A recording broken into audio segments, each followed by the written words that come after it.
ओम शांति। मैं एक परम पवित्र आत्मा हूँ। सारा ध्यान लगाएं मस्तक के बीच में। अति शुद्ध स्थिति का अनुभव करें। मैं आत्मा शुद्ध, स्वच्छ, निर्मल हूँ। मैं आत्मा चारों ओर से अपने बुद्धि योग को समेटकर स्वयं का दर्शन करती हूँ। मेरे सामने मेरे परम प्यारे शिव बाबा हैं। उनकी परम पवित्र स्वच्छ किरणें मुझ आत्मा पर पड़ रही हैं। ज्ञान सागर शिव बाबा लहरा रहे हैं। उस सागर से ज्ञान की किरणें छलक छलक कर मेरे मस्तक पर पड़ रही हैं। मैं भरपूर हो रही हूँ।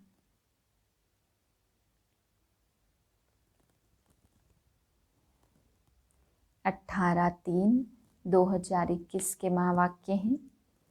आज बाबा विशेष इस बात पे समझा रहे हैं कि बच्चे, जब तुम किसी को भी योग कराते हो तो तुम्हें ध्यान देना है। तुम निमित्त बने हो तो तुम्हारा बुद्धि योग कभी भी इधर उधर ना भटके। बाबा ने आज बताया कि जो निमित्त हैं वो तो ध्यान रखे ही, लेकिन जब किसी को निष्ठा कराने या योग कराने के लिए सामने बिठाते हैं तो उस आत्मा की भी जवाबदारी आप बच्चों पर है। ऐसे को कभी ना बिठाओ जिसका बुद्धि योग यहाँ वहाँ भटकता हो। बाबा कहते गद्दी पर भी जिस आत्मा को आप बिठाते हो तो निमित्त आत्मा ही जवाबदार है। कहीं ऐसा ना हो कि बुद्धि योग यहाँ वहाँ भटके और सर्विस के बदले बाबा कहते हैं ऐसे बच्चे डिससर्विस करते हैं। फिर बाबा कह रहे कुछ बच्चे सच्चे हैं और कुछ बाप के पास झूठे भी हैं। यहाँ तो ब्रह्मा बाप भी सच बताते हैं कि मेरा योग कभी लगता है और कभी टूट जाता है, लेकिन बाबा कहते बच्चे बहुत झूठ बोलते हैं। जबकि खुद कहना चाहिए कि मैं यहाँ बैठने लायक नहीं हूँ, मेरी स्थिति इधर उधर भागती है। नहीं तो बाबा कहते बच्चे बहुत बोझ चढ़ता है इस चीज़ का। फिर बाबा ने आज सर्विस के लिए भी कहा। बाबा ने यहाँ तक कहा कि अगर सर्विस ना करे, किसी को आप समान ना बनाए तो भोजन भी ना करे। बाबा कहते इतनी अंदर में अपने दिल में इतना आना चाहिए कि मैंने आज किसी को आप समान बनाया, किसी को पुण्य किया, किसी को ज्ञान दिया। अगर मैंने पुण्य ही नहीं किया है तो मैं भोजन कैसे खाऊं। तो बाबा कहते बच्चे, राजा बनना कोई आसान बात नहीं है। प्रजा बनना, दास दासी बनना वो तो तुम बन जाएंगे, लेकिन राजा बनने के लिए तो हड्डी मेहनत चाहिए। ऊंचा पद पाना है तो सारा मदार सर्विस पर है और सर्विस करके ऊंच पद प्राप्त करना है। फिर बाबा कहते हैं ये ध्यान रखना है, जब आप समान बनावे, जब पुण्य करें तभी रोटी खाएं। मीठे बच्चे, याद में रहकर दूसरों को याद का अभ्यास कराओ। योग कराने वाले का बुद्धि योग इधर उधर नहीं भटकना चाहिए। प्रश्न है, किन बच्चों के ऊपर बहुत बड़ी रिस्पॉन्सिबिलिटी है, उन्हें कौन सा ध्यान जरूर देना चाहिए। उत्तर है, जो बच्चे निमित्त टीचर बनकर दूसरों को योग कराते हैं उन पर बहुत बड़ी रिस्पॉन्सिबिलिटी है। अगर योग कराते समय बुद्धि बाहर भटकती है तो सर्विस के बजाय डिससर्विस करते हैं। इसलिए यह ध्यान रखना है कि मेरे द्वारा पुण्य का काम होता रहे। गीत है ओम नमो शिवाय। ओम शांति। बाप सभी बच्चों को पहले पहले तो यहाँ बैठ करके लक्ष्य में टिकने के लिए दृष्टि देते हैं कि जैसे मैं शिव बाबा की याद में बैठा हूँ, तुम भी शिव बाबा की याद में बैठो।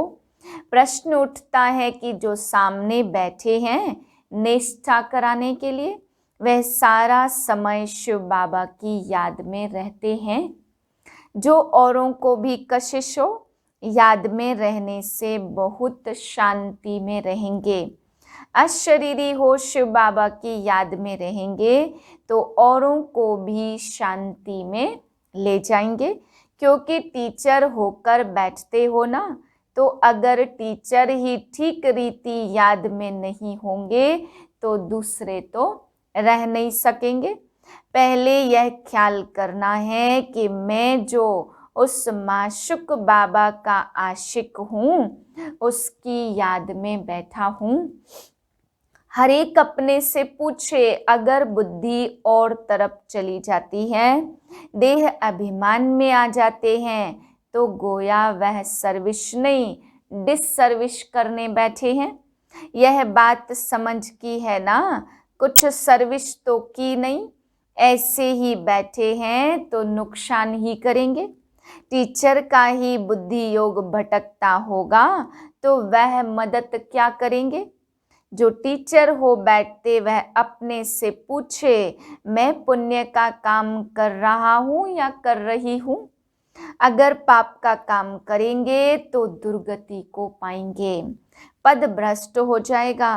अगर ऐसे को गद्दी पर बिठाते हो तो तुम भी रेस्पॉन्सिबल हो। शिव बाबा तो सबको जानते हैं, यह बाबा भी सबकी अवस्था को जानते हैं। तो शिव बाबा कहेंगे, यह टीचर बन बैठे हैं और इनका बुद्धि योग तो भटकता रहता है। यह क्या औरों को मदद करेंगे? तुम ब्राह्मण बच्चे निमित्त बने हो शिव बाबा का बनकर उनसे वर्षा लेने। बाबा कहते हैं, हे आत्माएं मामेकम याद करो। टीचर बन बैठते हो और ही अच्छी तरह उस अवस्था में बैठो। यूं तो हर एक को बाप को याद करना है। स्टूडेंट अपनी अवस्था को समझ सकते हैं, जानते हैं कि हम पास होंगे व नहीं। टीचर भी जानते हैं, अगर प्राइवेट टीचर रखते हैं वह भी जानते हैं। उस पढ़ाई में तो कोई खास टीचर रखने चाहे तो रख सकते हैं। यहाँ अगर कोई कहते हमको योग में बिठाओ तो बाप की याद में बैठना है। बाप का फरमान ही है, माँ में कम याद करो। तुम आशिक हो तो चलते फिरते अपने माशूक को याद करो। सन्यासी ब्रह्म को याद करते हैं, समझते हैं हम जाकर ब्रह्म में लीन होंगे। जो अधिक याद करते होंगे उनकी अवस्था अच्छी होगी। हर एक में कोई न कोई खूबी तो रहती है ना। कहते हैं याद की यात्रा में रहो, खुद को भी याद में रहना है। बाबा के पास कोई तो सच्चे भी हैं और कोई झूठे भी हैं। खुद निरंतर याद में रहे बड़ा मुश्किल है। कोई तो बाप से बिल्कुल सच्चे रहते हैं। यह बाबा भी अपना अनुभव तुम बच्चों को बताते हैं कि थोड़ा समय याद में रहता हूँ फिर भूल जाता हूँ, क्योंकि इसके ऊपर तो बहुत बोझ है। कितने ढेर बच्चे हैं, तुम बच्चों को यह भी पता नहीं पड़ता कि यह मुरली शिव बाबा ने चलाई व ब्रह्मा चलाते हैं, क्योंकि दोनों इकट्ठे हैं ना। यह कहते हैं कि मैं भी शिव बाबा को याद करता हूँ। यह बाबा भी बच्चों को निष्ठा कराते हैं। यह बैठते हैं तो देखते हो सन्नाटा अच्छा हो जाता। बहुतों को खींचते हैं, बाप है ना, तो कहते हैं बच्चे याद की यात्रा में रहो। खुद को भी रहना है, सिर्फ पंडित नहीं बनना है। याद में नहीं रहेंगे तो अंत में फेल हो पड़ेंगे। तो बाबा मम्मा का तो ऊंच पद है, बाकी तो अभी माला बनी नहीं है। एक भी दाना बना हुआ कंप्लीट नहीं है। आगे माला बनाते थे बच्चों को लिफ्ट देने के लिए, परंतु देखा गया कि माया ने बहुतों को खत्म कर दिया। सारा मदार सर्विस पर है, तो जो सामने निष्ठा कराने बैठते हैं उनको समझना है कि मैं सच्चा टीचर होकर बैठूं। नहीं तो बोलना चाहिए कि हमारी बुद्धि यहाँ वहाँ चली जाती है, मैं यहाँ बैठने लायक नहीं हूँ। स्वयं बताना चाहिए, ऐसे नहीं कि आपे ही कोई आकर बैठे। कोई है जो मुख से मुरली नहीं चलाते परंतु याद में रहते हैं, लेकिन यहाँ तो दोनों में तीखा जाना है। साजन बहुत लवली है, उनको तो बहुत याद करना चाहिए, इसमें है मेहनत। बाकी प्रजा बनना तो सहज है, दास दासियां बनना बड़ी बात नहीं है। ज्ञान नहीं उठा सकते हैं, जैसे देखो यज्ञ की भंडारी है, सबको बहुत खुश करती है, किसको दुख नहीं देती, सब महिमा करते हैं। तो वाह, शिव बाबा की भंडारी तो नंबर 1 है, बहुतों के दिल को खुश करती है। बाबा भी बच्चों के दिल को खुश करते आए हैं। बाप कहते मुझे याद करो और यह चक्र बुद्धि में रखो। हर एक को अपना कल्याण करना है, हड्डी सर्विस करनी चाहिए, तुमको बहुत रहम दिल बनना चाहिए। मनुष्य मुक्ति, जीवन मुक्ति के लिए बहुत धक्के खाते हैं, किसको भी सदगति का मालूम ही नहीं है। समझते हैं जहाँ से आया वहाँ वापस जाना है। नाटक भी समझते हैं परंतु उस पर चलते नहीं हैं। देखो क्लास में कहाँ कहाँ मुसलमान भी आते हैं, कहते हैं हम असुल देवी देवता धर्म के हैं, फिर जाकर मुसलमान धर्म में कन्वर्ट हो गए हैं। हमने 84 जन्म भोगे हैं। सिंध में भी 5-6 मुसलमान आते थे, अभी भी आते हैं। अब आगे चल सकते हैं व नहीं, वह तो देख लेंगे, क्योंकि माया भी तो परीक्षा लेती है ना। कोई तो पक्के ठहर जाते और कोई ठहर नहीं सकते। जो असुल ब्राह्मण धर्म के होंगे, जिन्होंने 84 जन्म लिए होंगे, वे तो कभी हिलेंगे नहीं, बाकी कोई न कोई कारणे अकारणे चले जाएंगे। देह अभिमान भी बहुत आ जाता। तुम बच्चों को तो बहुतों का कल्याण करना है, नहीं तो क्या पद पाएंगे। घर बार छोड़ा है अपने कल्याण के लिए। कोई बाप के ऊपर मेहरबानी नहीं करते हैं। बाप के बने हो तो फिर सर्विस भी ऐसी करनी चाहिए। तुमको तो राजाई का मेडल मिलता है, 21 जन्म सदा सुख की राजाई मिलती है। माया पर सिर्फ जीत पानी है और औरों को भी सिखाना है। कई फेल भी हो जाते, समझते हैं बादशाही लेनी तो मुश्किल है। बाप कहते ऐसा समझना भी कमजोरी है। बाप और वर्षे को याद करना तो बहुत सहज है। बच्चों में हिम्मत नहीं आती राजाई लेने की, तो कायर होकर बैठ जाते हैं, ना खुद लेते और ना फिर औरों को लेने देते। तो परिणाम क्या होगा? बाप समझाते कि दिन रात सर्विस करो। कांग्रेसियों ने भी मेहनत की, कितनी जफाकसी, खींचातान की, तब तो फॉरेनर्स से राज्य लिया। तुमको रावण से राज्य लेना है, वह तो सबका दुश्मन है। तो दुनिया को पता नहीं है कि हम रावण की मत पर चल रहे हैं, तब दुखी हैं। किसको सच्चा स्थायी दिल का सुख थोड़े है। शिव बाबा कहते मैं तुम बच्चों को सदा सुखी बनाने आया हूँ। बाकी जो पूरी रीति डायरेक्शन पर चलते, आप समान बनाते रहते, वह ऊंच पद पाएंगे। भल ब्राह्मण तो बहुत हैं, परंतु कई कच्चे होने के कारण विकार में भी जाते रहते हैं। विघ्न तो पड़ेंगे, अमृत पीते पीते फिर जाकर विघ्न डालते हैं। यह भी गायन है, उनका पद क्या होगा। कई बच्चियां तो विकार के कारण मार भी खाती हैं, कहती हैं बाबा यह दुख थोड़ा सहन कर लेंगे, हमारा माशुक तो बाबा है ना। तो मार खाते भी हम शिव बाबा को याद करती हूँ, वह खुशी में बहुत रहती है, इस कापारी खुशी में रहना चाहिए।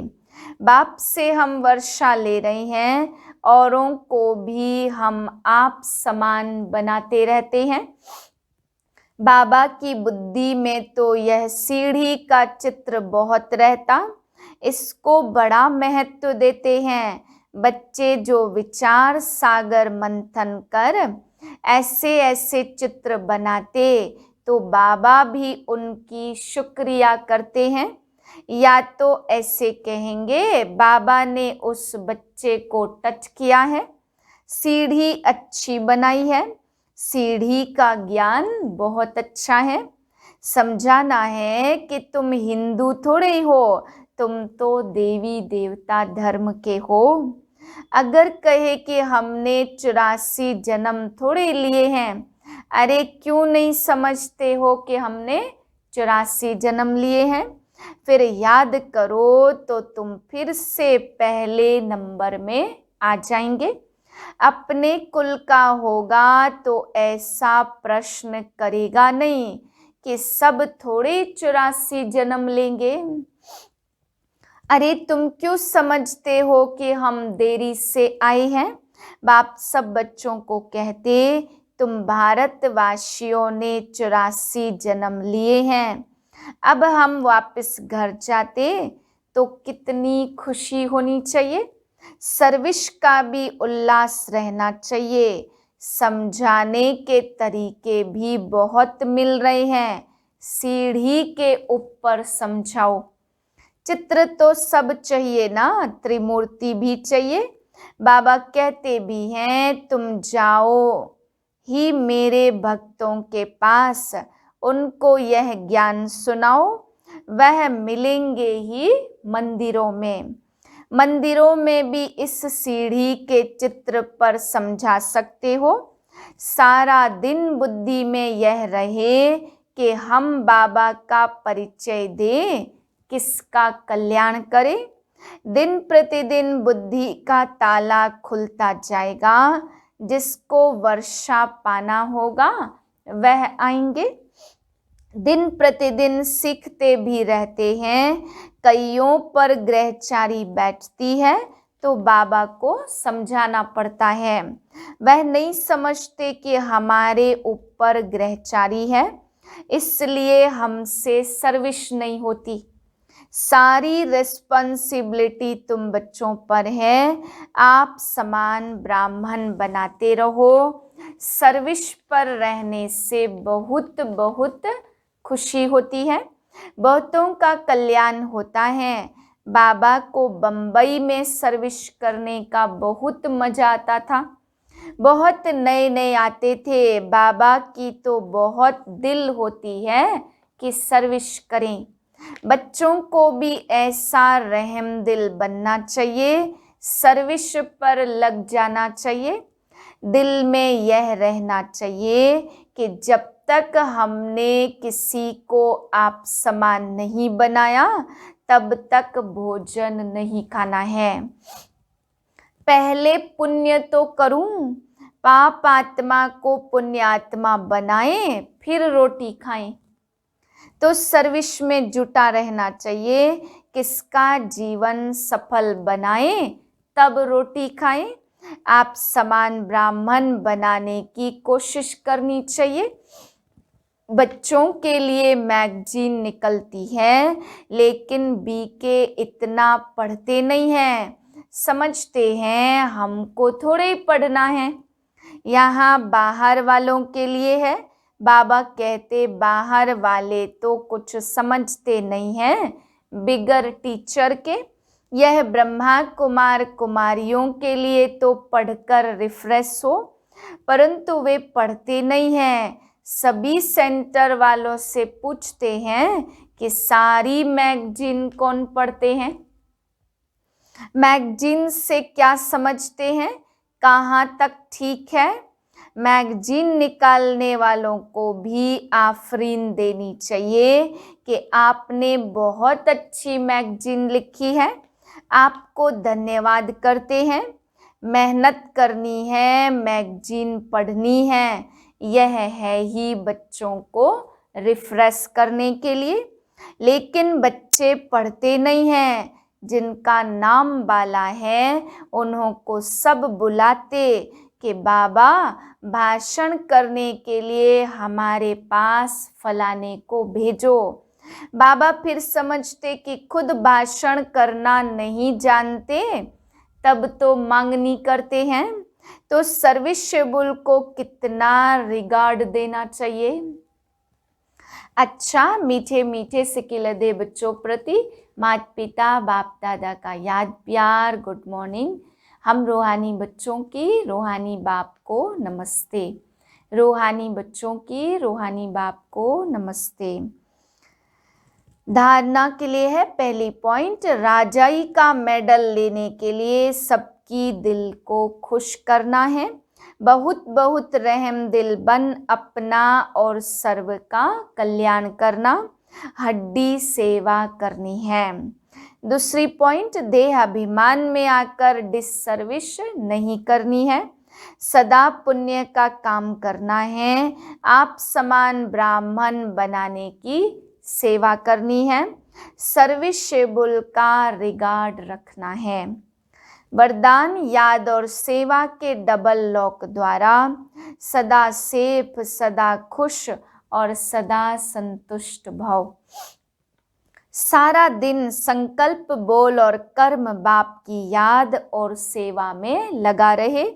हर संकल्प में बाप की याद हो और बोल द्वारा बाप का दिया हुआ खजाना दूसरों को दो और कर्म द्वारा बाप के चरित्रों को सिद्ध करो। अगर ऐसे याद और सेवा में सदा बिजी रहो तो डबल लॉक लग जाएगा, फिर माया कभी आ नहीं सकती। जो इस स्मृति से पक्का लॉक लगाते हैं वो सदा सेफ, सदा खुश और सदा संतुष्ट रहते हैं। स्लोगन है, बाबा शब्द की डायमंड चाबी साथ हो तो सर्व खजानों की अनुभूति होती रहेगी। ओम शांति।